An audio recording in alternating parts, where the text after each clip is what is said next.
Welcome back to the channel, everybody. We're so glad to have you here with us today. Whether you're a longtime subscriber or a new viewer, we appreciate you taking the time to join us. Ramadan is rolling and we're already on day 25. Can you believe how fast time flies? It feels like just yesterday we were preparing for this holy month, setting our intentions and getting ready for the spiritual journey ahead. Can you believe it? It feels like just yesterday we were stocking up on dates and arguing about the moon sighting.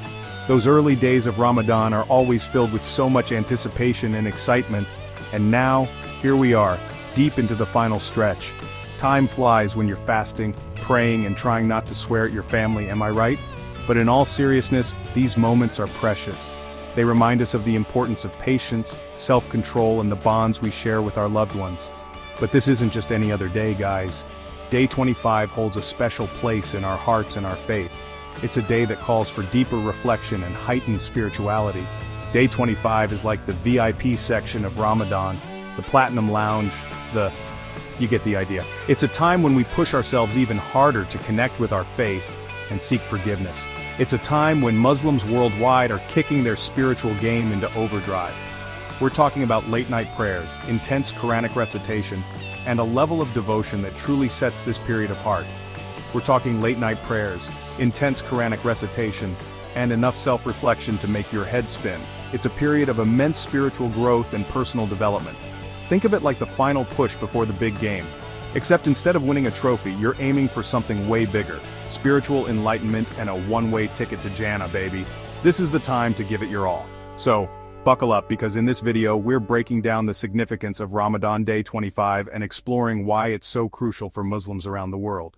We'll dive into the traditions, the practices, and the profound meaning behind this special day.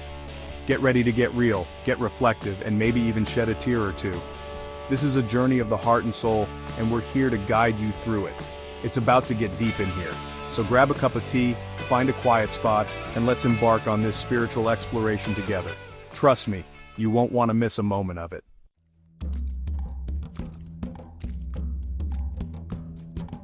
Okay folks, let's talk about Laylat al-Qadr, also known as the Night of Power or the Night of Decree. This night holds a special place in the hearts of Muslims around the world. It's a night filled with immense spiritual significance and is eagerly awaited during the holy month of Ramadan. This night, my friends, is the Ramadan MVP. It's the highlight, the pinnacle, the crowning jewel of the entire month. Imagine a night so profound that it can change the course of your destiny. We're talking more valuable than a golden ticket to a biryani buffet, more precious than the most exquisite treasure you can imagine, more significant than finding a $20 bill in your pocket or stumbling upon a hidden stash of cash. It's a night that transcends all worldly gains. Why all the hype? Because according to Islamic tradition, Laylat al-Qadr is the night when the Quran was first revealed to the Prophet Muhammad, peace be upon him. This monumental event marked the beginning of a new era in human history. It's a night so powerful that it's said to be better than 1,000 months of worship. Yes, you heard that right. 1,000 months. That's over 83 years of devotion packed into a single night. Now here's the catch. No one knows exactly when Laylat al-Qadr falls. It's a bit of a divine mystery, hidden within the last 10 nights of Ramadan. Some scholars believe it falls on one of the odd-numbered nights, while others say it could be any night within those final 10 days. This uncertainty adds to the anticipation and excitement. Talk about keeping things interesting, right? The mystery of Laylat al-Qadr encourages Muslims to seek it diligently, to engage in acts of worship, prayer and reflection throughout the last 10 nights. But here's the thing, the uncertainty isn't meant to stress us out, it's meant to motivate us. It's a divine nudge, urging us to elevate our spiritual game and make the most of every moment. Think about it. If you knew exactly when the Night of Power was, you'd probably slack off the rest of Ramadan and just bring your A game that one night. But because it's a mystery, we're encouraged to make every single night count. This way, the entire last 10 days of Ramadan become a period of heightened spirituality, devotion, and connection with the divine. It's a time to seek forgiveness, to make heartfelt supplications, and to draw closer to Allah. So, as we approach these blessed nights, let's embrace the mystery and the opportunity it brings. Let's strive to make every night a potential Laylat al-Qadr, filled with sincere worship and devotion. Because in the end, it's not just about finding that one night, but about transforming our hearts and lives through consistent, dedicated worship. May we all be blessed to experience the profound beauty and power of Laylat al-Qadr.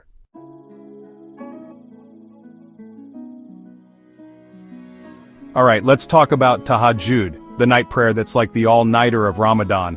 But instead of cramming for exams, you're cramming in good deeds. See, during the last 10 nights, many Muslims push themselves to wake up in the dead of night, and I mean the middle of the night when even the cats are asleep, to perform tahajjud. It's a voluntary prayer, but trust me, the struggle to peel yourself away from your warm blankets is real. But there's something incredibly special about praying in the stillness of the night, when the rest of the world is asleep. It's just you and your Creator, having a one-on-one conversation, pouring out your heart and seeking His mercy. It's a time for deep contemplation, for seeking forgiveness and for making those heartfelt du'as that you might not even utter during the day. And let's be real, there's something about the quiet intimacy of tahajjud that just hits different. It's like whispering a secret to your best friend, except your best friend is the Almighty.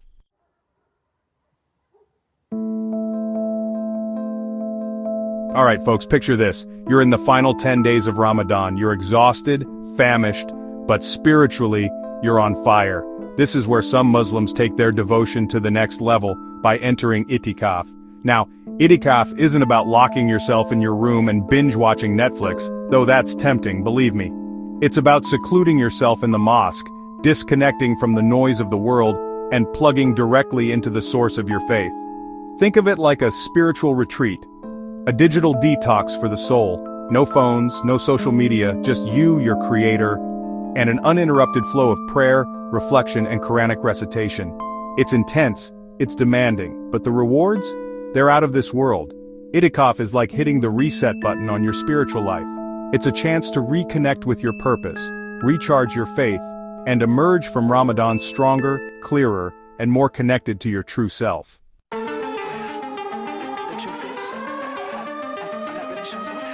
As Ramadan races towards the finish line, it's time for some serious self-assessment. Think of it like a spiritual performance review, but instead of your boss, it's your conscience holding the clipboard. We've fasted, prayed, and engaged in acts of charity, but have we truly internalized the lessons of this holy month? Have we confronted our flaws, battled our demons, and emerged as better versions of ourselves?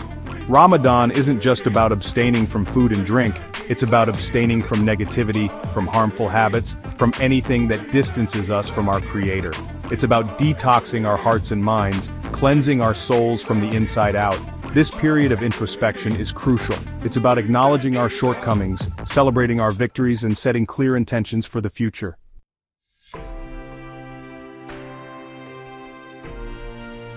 Alright folks, let's talk about Zakat al-fitr, the mandatory charity Muslims give before Eid prayers. It's not just about random acts of kindness, it's a fundamental pillar of Islam, a spiritual obligation, and a powerful tool for social justice.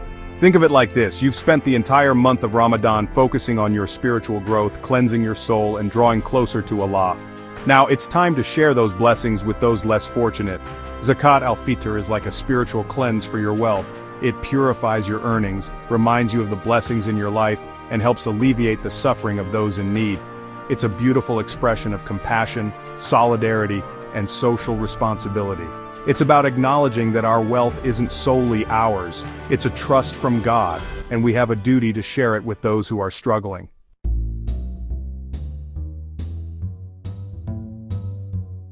Alright folks, we're in the final stretch of Ramadan, the clock is ticking, and you know what that means? It's crunch time for Quranic recitation. We're talking late nights, strong coffee, and trying to hit that goal of completing the entire Quran before the month is out.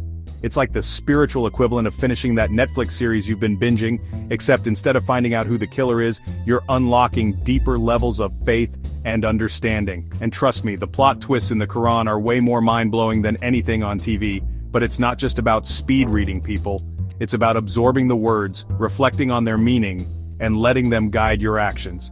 Think of it like upgrading your phone's operating system. You're not just downloading a bunch of data. You're installing a whole new way of thinking and living. So, in these last few days, let's make the most of every moment.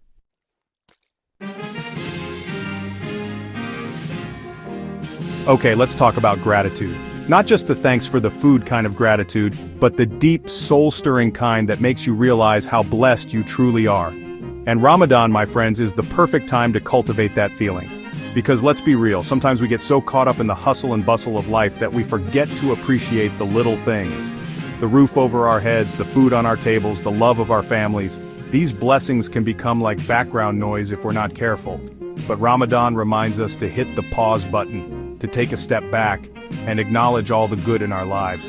It's like putting on noise-canceling headphones and tuning into the frequency of gratitude. And when you start focusing on the positive, something amazing happens. You attract more of it.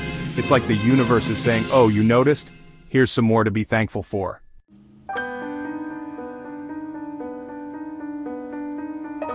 We're nearing the end, folks. Ramadan's almost over, and you know what that means? It's time for some serious dua.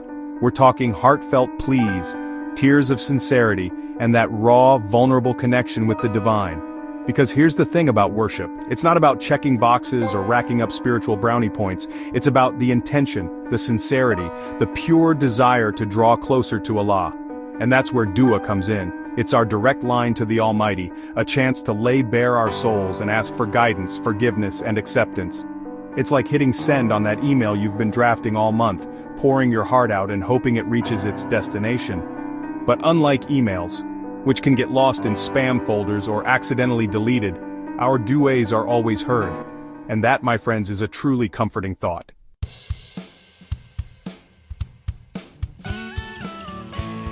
Yo, what's up everybody? It's day 25 and we're deep in the Ramadan game. By now you've probably noticed something different in the air, right? Something electric. Yeah, that's the spirit of Ramadan. It's like this invisible force field that brings people together. Suddenly, everyone's sharing food, checking in on each other and praying side by side. It's like the world hits the pause button on all the drama and remembers what truly matters: community. And let's be real, this unity isn't just happening in the mosque, it's overflowing into our homes, our streets, and even our social media feeds. Everyone's sharing stories, recipes, and words of encouragement. It's like this global wave of positivity and connection, and it's honestly pretty beautiful to witness. So if you're feeling that Ramadan spirit, let it fuel your actions. Reach out to someone you haven't spoken to in a while, volunteer at a local charity, or simply offer a helping hand to someone in need. Trust me, you'll be surprised at how much even the smallest act of kindness can impact someone's day.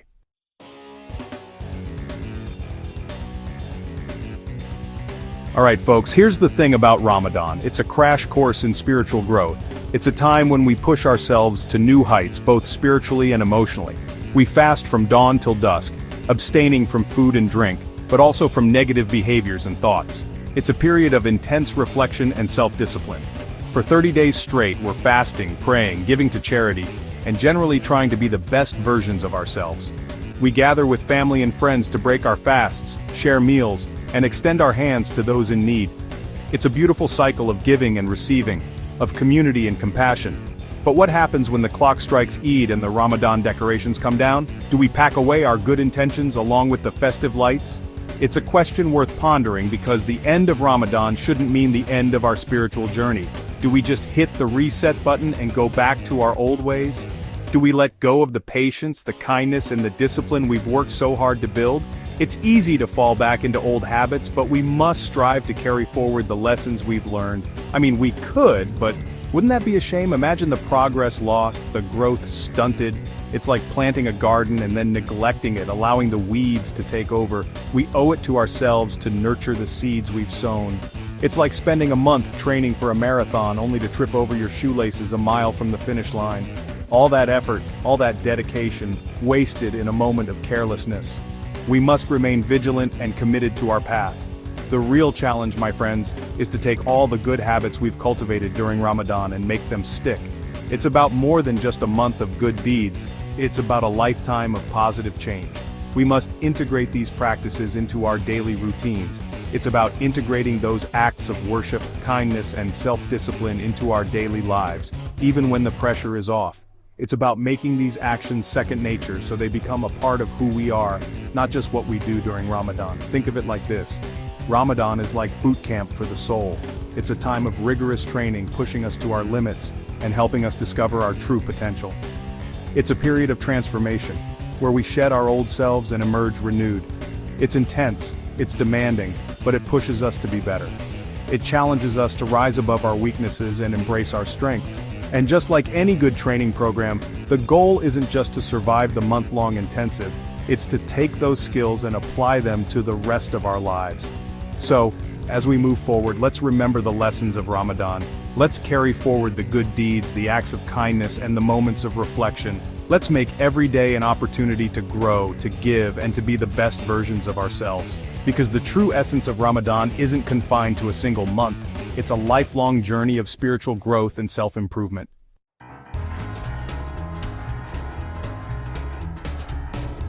And there you have it, folks.